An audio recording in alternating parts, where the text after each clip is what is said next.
Hello everyone, how are you. तो कैसे हैं आप सब। तो आज हम बात करेंगे factors affecting international pricing. Important topic है ये। और क्या क्या स्टेप्स होते हैं इंटरनेशनल प्राइसिंग को फिक्स करने के लिए। जब हम इंटरनेशनल प्राइस को फिक्स करते हैं तो हमारी जो पिछली वीडियो थी उसके अंदर हमने किए थे objective and policies of international pricing. अगर आपने वो वीडियो नहीं देखी है तो उसका जो लिंक है वो डिस्क्रिप्शन के अंदर है, आप लोग जाके चेक कर सकते हैं। तो स्टार्ट करते हैं हम कौन से फैक्टर्स अफेक्ट करते हैं इंटरनेशनल प्राइसिंग के अंदर। So far, we have learned that some factor influencing pricing in global markets, some factor affecting international pricing are given below. देखो, हमने पढ़ा है कि कुछ फैक्टर्स ग्लोबल मार्केट को अफेक्ट करते हैं, कुछ फैक्टर इंटरनेशनल प्राइसिंग को अफेक्ट करते हैं। तो फर्स्ट हमारा है cost. It is the most influencing factor price in domestic and international market. Cost is made up of fixed and variable cost which varies in short term and long term. Cost जो है वो affect करती है कि अब आप कहीं पे भी कभी भी कोई प्रोडक्ट लेने जाते हैं तो उसका प्राइस, उसकी कॉस्ट अफेक्ट करेगी ना। चाहे वो डोमेस्टिक मार्केट हो चाहे वो इंटरनेशनल मार्केट हो, आप कोई भी प्रोडक्ट को लेके जा रहे हैं या लेने जा रहे हैं तो आप सबसे पहले आपका जो सवाल होता है वो यही होता है कि उसका प्राइस कितना है, इसकी कॉस्ट क्या है। तो कॉस्ट जो है वो फिक्स्ड भी होती है, वेरिएबल भी होती है, और ये जो वेरी करती है short term and long run के अंदर। तो cost will affect the international pricing. जब आप इंटरनेशनल प्राइस को फिक्स करते हो तो जो आपने कॉस्ट लगाई है उसके ऊपर वो अफेक्ट करेगी। नेक्स्ट है डिमांड। प्राइस और डिमांड का इनवर्स रिलेशनशिप होता है। अगर प्राइस और डिमांड की इनवर्स रिलेशनशिप होती है, अगर प्राइस ज्यादा होगा तो आपकी डिमांड कम होगी, और अगर प्राइस कम होगा तो डिमांड ज्यादा होगी, है ना।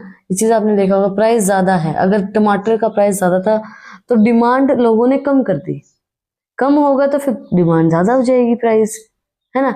अब पहले क्या करते थे लोग, धनिया फ्री में लेते थे, है ना। लेकिन अब धनिया का प्राइस पता है आपको क्या है, 800 रुपए। अब उसकी डिमांड क्या है, उसका प्राइस ज्यादा तो डिमांड कम है ना। वही चीज होती है, इनवर्स रिलेशनशिप होती है। Exchange rate, it plays a vital role in the price fixation. The product price increase और decrease as per the prevailing exchange rate. जो एक्सचेंज रेट है वो भी अफेक्ट करता है इंटरनेशनल प्राइसिंग को, क्योंकि जैसे अभी इंडिया के अंदर जो करेंसी की वैल्यू है, रुपए की वैल्यू है, वो फॉरेन के अंदर उनके डॉलर की वैल्यू ज्यादा है, तो उनके एक्सचेंज रेट और हमारे एक्सचेंज रेट से फर्क पड़ता है। इंक्रीज और डिक्रीज अगर होगा तो इंटरनेशनल प्राइसिंग के ऊपर भी इफेक्ट पड़ेगा उस चीज का। नेक्स्ट है political environment. It consist of the rules and regulations of the host और foreign countries government. Companies need to consider these during the price determination process.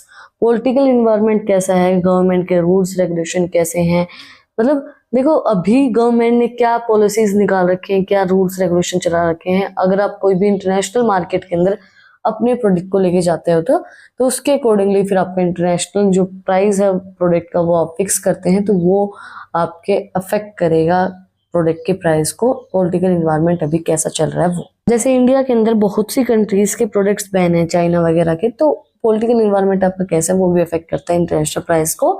Brand awareness, a known brand has the backing of the established customer base. For this reason, they can take advantages and charge higher price. On the other hand, unpopular ones need to be keep the price affordable. देखो अगर कोई brand का नाम ज्यादा है, अब हम सुनते ही अगर लैक्मे सुनेंगे, कोई भी ब्यूटी ब्रांड है, लैक्मे है, लैक्मे सुनते ही होगा भाई प्राइस हाई होगा इसका, है ना। हमारे दिमाग में यही चीज आती है। अब हम कोई भी गाड़ी की बात करते हैं, मर्सिडीज की बात करते हैं, रोल्स रॉय की बात करते हैं, बात करते ही होगा भाई करोड़ों में मिलती है ये गाड़ियां, है ना, प्राइस हाई होगा, क्योंकि उनका ब्रांड नेम है, ब्रांड अवेयरनेस है।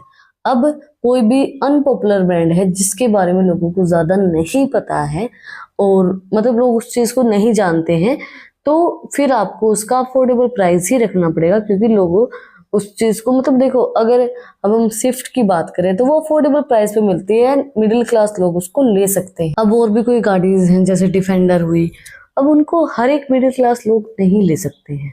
और जैसे अब हम नाम सुनते हैं कि भाई गुच्ची, एलवी, तो दिमाग में क्या आता है भाई प्राइस बहुत हाई होगा उसका, तो लोग उस ब्रांड के बारे में अवेयर है तो उसका प्राइस हाई होगा। अगर किसी ब्रांड के बारे में आप अवेयर नहीं है तो उसका प्राइस भी कम होगा, अफोर्डेबल होगा, जो सब लोग परचेज कर सकते हैं। तो ब्रांड अवेयरनेस भी इंटरनेशनल प्राइसिंग को अफेक्ट करती है। अब बात आती है process of international pricing. First है कॉस्ट एनालिसिस। सबसे पहले हमने जितना उसके ऊपर लगाया है, कितनी कॉस्ट उसकी बनेगी, भाई हमने प्रोडक्ट बनाने के अंदर कितना पैसा लगाया है, तो हम कॉस्ट को एनालाइज करेंगे। उसके बाद हम मार्केट को एनालाइज करेंगे। देन प्राइस लिमिट्स हम बनाएंगे, प्राइस का एक स्ट्रक्चर बनाएंगे, फिर प्राइस का एक कोटेशन निकालेंगे, भाई हमें ये प्राइस सही लगता है, ये कोटेशन हमने निकाला है, और इसके उस कोटेशन के अंदर से फिर एक प्राइस को फिक्स किया जाता है।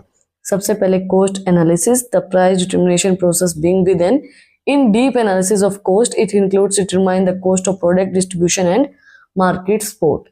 इसके अंदर जैसे मैंने आपको बताया, हम प्राइस को डिटरमाइन करेंगे कि पूरी डीपली एनालिसिस करेंगे, भाई उसके अंदर प्रोडक्शन के अंदर कितना कॉस्ट लगा है, डिस्ट्रीब्यूशन के अंदर कितना लगेगा, मार्केट सपोर्ट हमारे पास कितना है, तो पूरी कॉस्ट को हम एनालाइज करेंगे।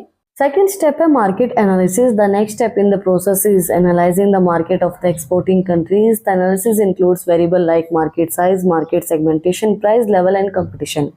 नेक्स्ट स्टेप के अंदर हम क्या करेंगे, एनालाइज करके देखेंगे एक्सपोर्टिंग कंट्रीज की मार्केट को, कि उनकी मार्केट का साइज कितना है, कौन सी मार्केट सेगमेंटेशन वो यूज कर रहे हैं, प्राइस लेवल वो ऊपर रख रहे हैं, लोअर रख रहे हैं, कंपटीशन के अंदर आपके कौन कौन से बंदे हैं, उन सब चीजों को हम एनालाइज करके देखेंगे। Then price limits. In this step companies determine their upper and lower price limits. The upper limits implies the maximized price that could be charged on the contrary, lower limits refers to the maximum cost of the product। देखो, अपर और lower limits set की जाती हैं। जैसे आप कहीं भी किसी भी शॉप के अंदर हम जाते हैं तो हमें बताया जाता है कि भाई मैक्सिमम हम इस प्रोडक्ट को इतने में ही दे सकते हैं, ये हमारी लागत है, इतना तो हम उसके ऊपर चार्ज करेंगे। तो कंपनीज अपनी प्राइस लिमिट बताती है कि अपर इतनी रहेगी, लोअर इतनी रहेगी, ज़्यादा से ज़्यादा हम इतना चार्ज कर सकते हैं, कम से कम हम इतना चार्ज कर सकते हैं, वो चीज़ डिटरमाइन की जाती है। नेक्स्ट है price structure. Fourth step in the foregoing process is fixing the price structure. For this purpose, companies can use the best studied pricing structure for the product. In addition, they may also design discount and offer regarding the product. Price structure एक बनाना कि भाई हम इस product का ये price रखने वाले हैं, एक अच्छी सी प्राइसिंग स्ट्रेटेजी को यूज करके, ये स्ट्रेटेजी हम यूज की है, इसके अकॉर्डिंगली हमने इस प्रोडक्ट का ये प्राइस रखा है, और उसी के अंदर प्राइस स्ट्रक्चर के अंदर डिसाइड किया जाता है कि भाई डिस्काउंट और ऑफर्स क्या क्या निकाले जाएंगे इस प्राइस के ऊपर, ये इस प्रोडक्ट के ऊपर, सॉरी। जैसे कि हमने देखा है ना कि भाई ये इसके ऊपर 50% डिस्काउंट है, 20% डिस्काउंट है, या ऑफर्स निकलते हैं कि भाई by one get one free, तो वो सब चीज़ें प्राइस स्ट्रक्चर के अंदर फिक्स की जाती हैं। नेक्स्ट आता है हमारा price quotation and the terms of sale. Quotation gives detail about the concern product such as quantity, size, weight, volume, price, etc. Beside detail, the company must mention all the terms of sales and the attached risk। देखो, quantity क्या रहेगी उस product की, size कितना रहेगा, wait कितना रहेगा, volume कितना रहेगा, प्राइस कितना रहेगा, वो सब चीज़ें फिक्स की जाती हैं प्राइस कोटेशन के अंदर। और टर्म्स, रिस्क जो भी हैं, वो सब चीज़ें भी उस प्रोडक्ट के ऊपर अटैच की जाती हैं। जैसे अब आप देखते होंगे बीड़ी, सिगरेट, कोई भी चीज़ होती है तो उसके ऊपर लिखा होता है कि धूम्रपान जानलेवा है, या फिर कुछ भी चीज़ें उसके ऊपर लिखी होती है, उसके बारे में रिस्क वगैरह जो भी होते हैं, तो वो चीज़ें बताई जाती हैं। तो वो पूरा एक प्राइस कोटेशन हम फिक्स करते हैं कि भाई ये चीज़ें इसके ऊपर होंगी, इसका प्राइस ये रहेगा, इसका वेट इतना रहेगा इतने प्राइस के ऊपर, इसका साइज इतना रहेगा इतने प्राइस के ऊपर, वो सब चीज़ें फिक्स की जाती हैं। इसी के साथ इंटरनेशनल प्राइसिंग का जो हमारा टॉपिक था वो कंप्लीट हो गया है। आज हमने कंप्लीट किए factors affecting international pricing, cost, demand, exchange, जो हमारे चीज़ें होती हैं, तो वो सब चीज़ें हमने आज के वीडियो के अंदर स्टडी की है। प्रोसेस क्या रहती है इंटरनेशनल प्राइसिंग की, वो भी हमने आज के वीडियो के अंदर स्टडी की है। अगर आपने वीडियो को यहाँ तक देखा है तो प्लीज़ सब्सक्राइब के बटन पे एक मुक्का मार दो और बेल आइकन प्रेस करो, ताकि जो सबसे पहले अपडेट है वो आप लोगों के पास आए। और अगर आपको इन टॉपिक्स की PDF चाहिए तो टेलीग्राम चैनल का लिंक भी डिस्क्रिप्शन में है, वहाँ पर जाके आप मुझे सब्सक्राइब कर सकते हैं। और भी इंटरेस्टिंग रील्स को देखने के लिए इंस्टाग्राम चैनल का लिंक भी डिस्क्रिप्शन में है, वहाँ पर जाके आप मुझे फॉलो कर सकते हैं। फिर मिलते हैं एक नए वीडियो के साथ, एक नए टॉपिक के साथ। Like, share and subscribe. Thank you for watching my video and enjoy your life.